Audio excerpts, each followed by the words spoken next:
2012 तक यहाँ दे ही रखा है ना, तो ये एमएस का ही था ना।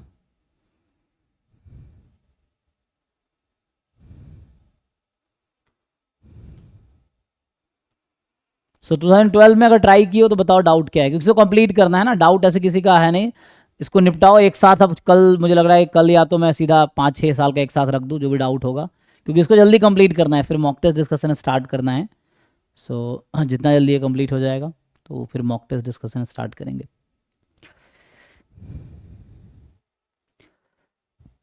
बताओ भाई 12th का करके आए हो तो कम बताओ डाउट, नहीं तो कल 3-4 पेपर का एक साथ रखेंगे, नहीं है तो मैं मान लेता हूँ सारा कंप्लीट हो गया, ये है, नहीं तो एक साथ कल है ना 3-4 पेपर का एक साथ करता हूँ, क्योंकि ऐसे क्या ही मतलब 10 मिनट क्लास करने में।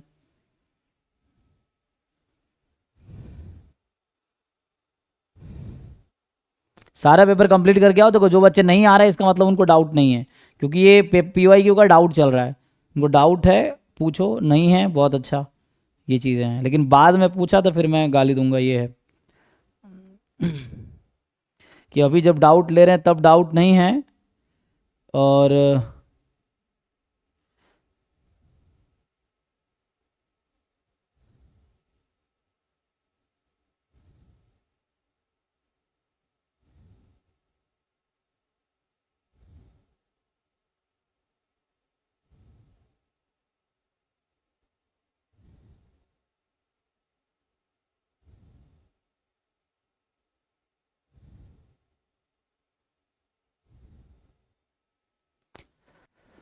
2012 में क्या है 16 ओनली, तो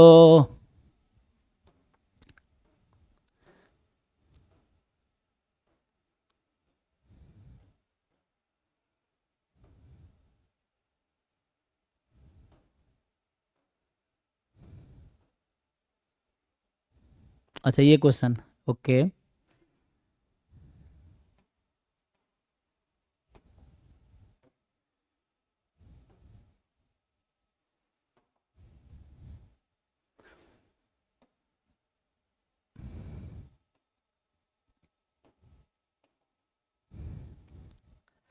इसमें क्या है, A1 दे रखा है 2, B1 दे रखा है 1, है ना।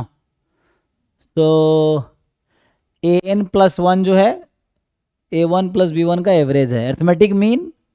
और ये जो BN+1 है ज्योमेट्रिक मीन, अगर तुम ठीक से लिखोगे तो यहाँ से ये जो BN+1 है that is the geometric mean of AN, geometric नहीं सॉरी हार्मोनिक, हार्मोनिक ना, क्योंकि अर्थमेटिक मीन जो होता है वो ये अर्थमेटिक मीन है AN BN का, और BN+1 हार्मोनिक मीन है ना, ये हार्मोनिक मीन बोलते हैं, ये है। और ऐसे ही एक ज्योमेट्रिक मीन भी होता है सिमिलरली। तो हालांकि है ना, जैसे मैं अगर बता दूं आपको यहाँ पे कि ये अर्थमेटिक मीन या ज्योमेट्रिक मीन या हार्मोनिक मीन तीनों में से कोई भी है, कोई भी दो है, तो लिमिट तो सेम ही आएगी। ये थ्योरम ही है, तो थ्योरम को ही प्रूव करने को इनडायरेक्टली कह रहा है, ठीक है यहाँ पे। तो इसमें एक दो चीज़ अगर आप नोटिस करोगे तो एक तो ये नोटिस कर सकते हो आप कि जो हमारे पास AN+1 इंटू BN+1 होगा, अगर मल्टीप्लाई करोगे तो ये आ जाएगी कितना, AN इंटू BN। इन दोनों को इक्वेशन 1 और इक्वेशन 2 को जस्ट मल्टीप्लाई कर दो, इन दोनों इक्वेशन को मल्टीप्लाई कर दो सिंपली। तो मल्टीप्लाई करोगे तो AN+1 into BN+1 is AN BN, ठीक है। और इसको रिकर्सिवली अगर लिखोगे इसी चीज को तो क्या मतलब है कि this is equal to AN-1 BN-1, and again this will keep going until A1 B1, and A1 B1 मुझे दे रखा है दिस इज 2। तो अल्टीमेटली ये समझ आ रहा है कि सीक्वेंस में AN और BN के जो करस्पॉन्डिंग टर्म्स का प्रोडक्ट है वो हमेशा 2 ही आना है। A1 B1, A2 B2, A3 B3, A4 B4 and so on, AN BN या दिस, वो वहां से पता चल रहा है, तो वो 2 आना चाहिए। एक तो ये है। अब बस तुम ये दिखा दो कि AN और BN की लिमिट इक्वल है, अगर ये दिखा दिए तो एक तो यहां से ये पता चला हमें, और दूसरा तुम अगर ये दिखाओ यहां पे कि limit of AN and limit of BN equal है तो काम हो जाएगा। ये कैसे दिखाओगे, बस ये दिखाना चैलेंज है। अगर तुमने ये दिखा दिया कि ए एन बी एन की लिमिट दोनों इक्वल है, मान लो एल है, तो यहाँ से क्या पता चलेगा, तो इससे ये पता चलेगा कि A N into B N तो 2 के इक्वल है, तो लिमिट दोनों तरफ लगा दो, limit n tends to infinity both side, तो क्या आ जाएगी, ये मैं प्रूव करता हूँ अभी। So L square is equal to 2, so L is equal to √2। Negative क्यों नहीं लिया, क्योंकि इस सीक्वेंस के सारे टर्म पॉजिटिव है, तो नेगेटिव लिमिट तो आ नहीं सकती है।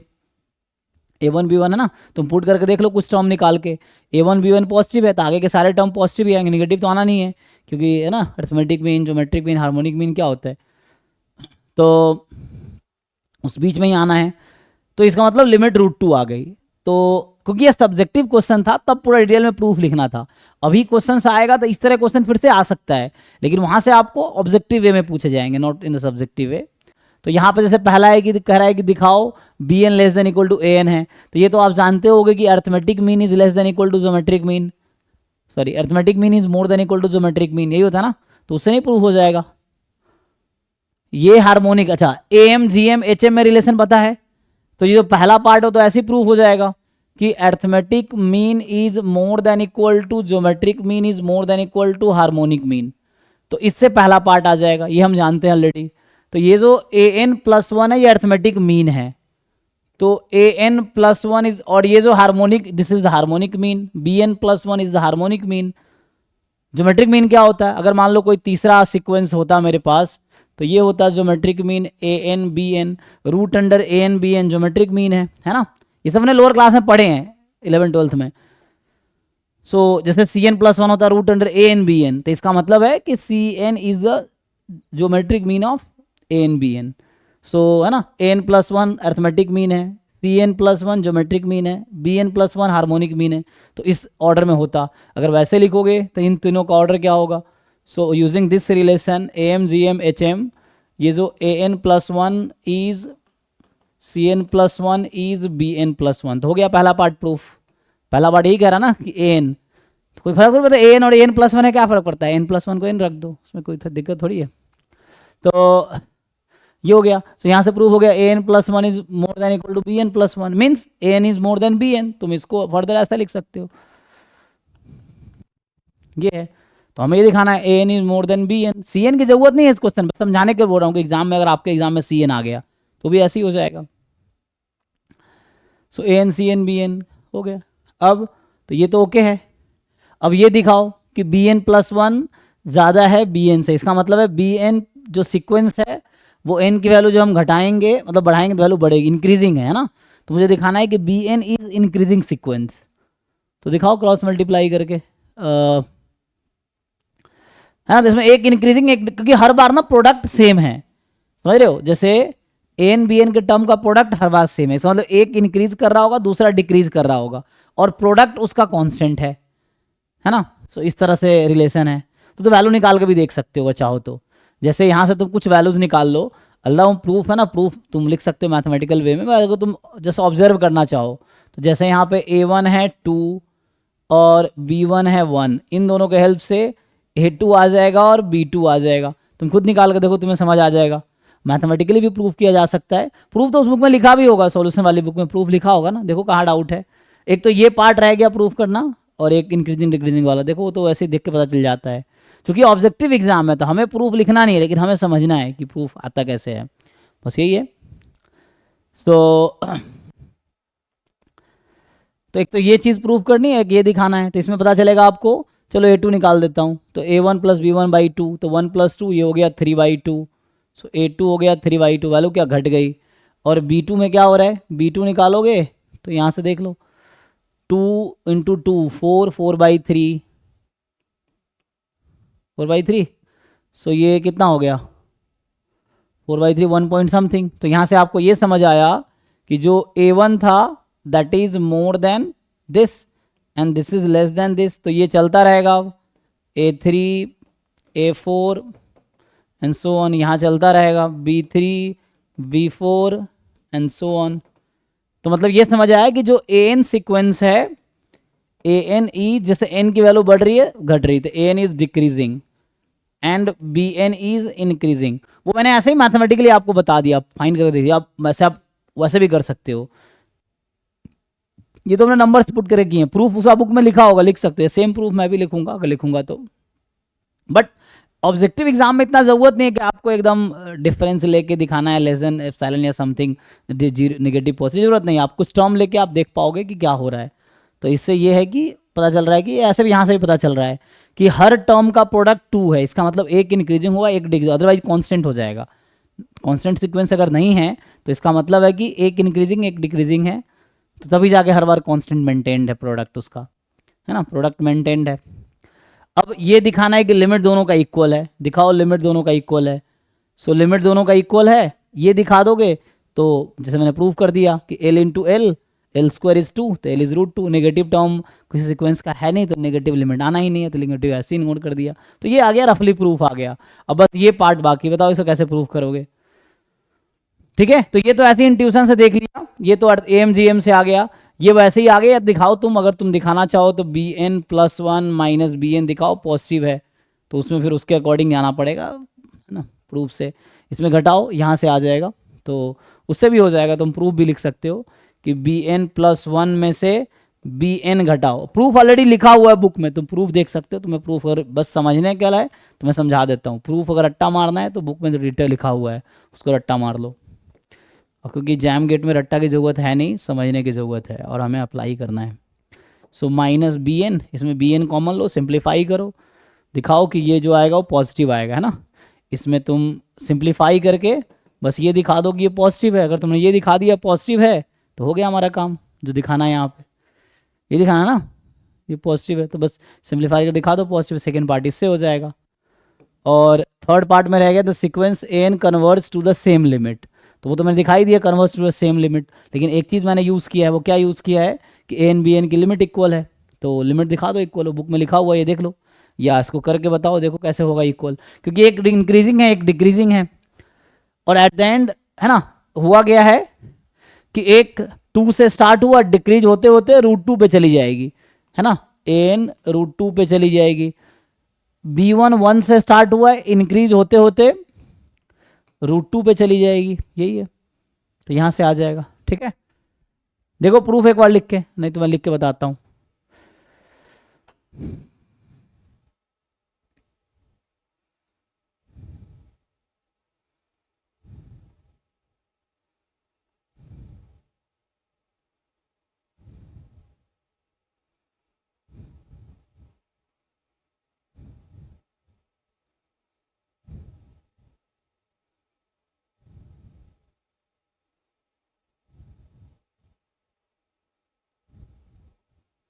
क्वेश्चन ये है कि कैसे AN BN की लिमिट इक्वल क्यों है, बस ये दिखाना है हमें।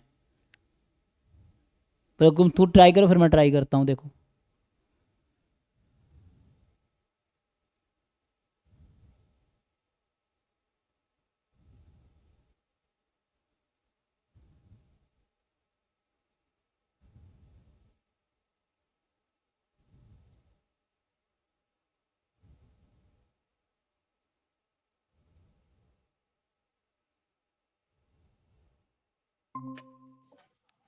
एनाकोंडा चलता है तो बैटरी भी खाती है।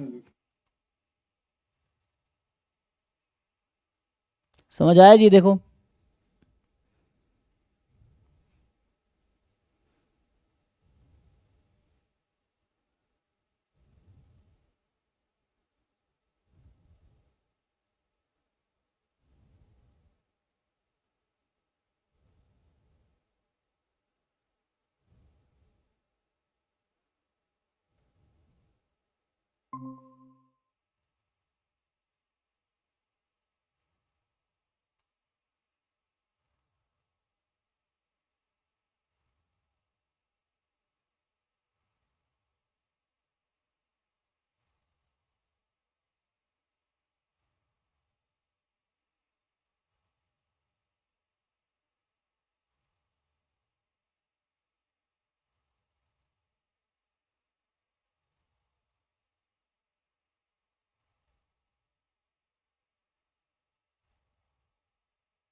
हाँ जी, किसका डाउट था ये 16 16? महावीस आपको समझ आ रहा है? देखो ये मैं कह रहा हूँ ये कैसे प्रूफ होगा, बस ये प्रूफ करना, बाकी बात तो हो ही गया ना। और ये भी हमने लिमिट प्रूफ कर दिया, तो सिंपल सिंपल है ना। देखो अभी जैसे हमने यहाँ पे लिखा है कि हमने क्या लिखा है यहाँ पे कि ए एन इज डिक्रीजिंग, इसका क्या मतलब है कि ए एन प्लस वन और ए एन में क्या रिलेशन है, ए एन डिक्रीजिंग है। सो इसका मतलब है कि एन की वैल्यू जब हम बढ़ाएंगे, so when we will increase value of n, increasing decreasing, अच्छा डिक्रीजिंग है, डिक्रीजिंग मतलब घट जाएगी ना, ये हो जाएगी। और बी एन इंक्रीजिंग है, तो बी एन इंक्रीजिंग है, इसका मतलब है कि एन की वैल्यू जब हम बढ़ाएंगे तो वैल्यू बढ़ेगी, या उल्टा लिख देता हूँ ना। सो यहाँ से ये है B N is increasing, so A B N plus one will be more than equal to B N. अब A N plus one B N plus one में क्या रिलेशन है, ए N plus one was more than equal to B N plus one, ये देखो यही है। अब इस रिलेशन को ठीक से यूज करो,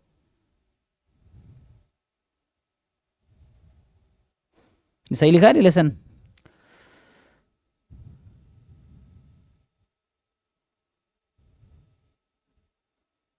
ए एन इज डिक्रीजिंग, तो एन बढ़ाया वैल्यू घट रही है, बी एन इज इंक्रीजिंग और A N plus one B N plus one है क्या रिलेशन, ये रिलेशन है।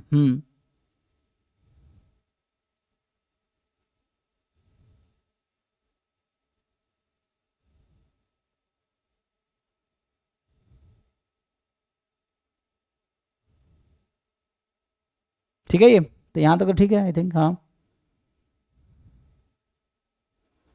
अब ए एन एक्चुअली डिक्रीजिंग है ना, सो ए एन की टर्म डिक्रीज हो रही है, बी एन की टर्म इंक्रीज हो रही है, तो एन जब बहुत लार्ज होगा दोनों की लिमिट इक्वल आ जाएगी, इसीलिए ओके है ना। ए एन डिक्रीजिंग है और बी एन इंक्रीजिंग है, तो यहां से आ जाएगा कि इन दोनों की लिमिट इक्वल है। जैसे हमारे पास क्या है, ए एन के terms more than equal to B n के टर्म्स हैं और ए एन डिक्रीजिंग सीक्वेंस है, तो आप जानते हो कि जो इंक्रीजिंग सीक्वेंस है उसकी लिमिट जो होती है लिस्ट अपर बाउंड होती है, जो डिक्रीजिंग सीक्वेंस है उसकी लिमिट ग्रेटेस्ट लोअर बाउंड होती है। तो ए एन चूंकि डिक्रीजिंग है तो इसका जो लिमिट क्या होगी डिक्रीजिंग का, इन्फिमम ग्रेटेस्ट लोअर बाउंड, और इसका सुप्रीमम जो कि है बी एन इंक्रीजिंग है ना, तो इंक्रीजिंग मतलब स्मॉलेस्ट अपर बाउंड, तो वो दोनों इक्वल हो जाएगा, इसलिए इसकी लिमिट यहां से इक्वल आ जाएगी, यही इसका आइडिया है प्रूफ का। ठीक है, बट आपको समझना है लिमिट, मेनली आपका क्वेश्चन अगर ऑब्जेक्टिव में आएगा तो लिमिट √2 आएगी, ये है। बाकी प्रूफ के लिए बुक में लिखा होगा प्रूफ, देखो जो सॉल्यूशन बुक है उसमें देख सकते हो अदरवाइज, है ना। बाकी मैंने रफली आपको एक्सप्लेन कर दिया कैसे ये तीनों पार्ट आ जाएगा। ठीक है, आई थिंक 2012 में यही डाउट है ना, और कोई तो नहीं है ना। तो 2000 कल हम लोग 4-5 पेपर का एक साथ डाउट डिस्कस करेंगे, क्योंकि बहुत ज़्यादा डाउट है नहीं इसमें, क्योंकि ऑलरेडी सॉल्यूशन लिखा हुआ है, तो लोगों के डाउट 1-2 क्वेश्चन एक पेपर में डाउट है, तो इसको हम लोग डिस्कस करेंगे। आगे अगर ट्राई किए हो तो आगे भी पूछ सकते हो 11 और ये, तो अगर 2012 में अभी भी किसी को डाउट है तो पूछ सकते हो, नहीं तो फिर हम लोग कल 2011, 10, 3-4 पेपर का एक साथ डाउट डिस्कस करेंगे, सॉल्व करके आओ। ठीक है, हाँ जी शिव शंकर जी आपको कुछ पूछना है?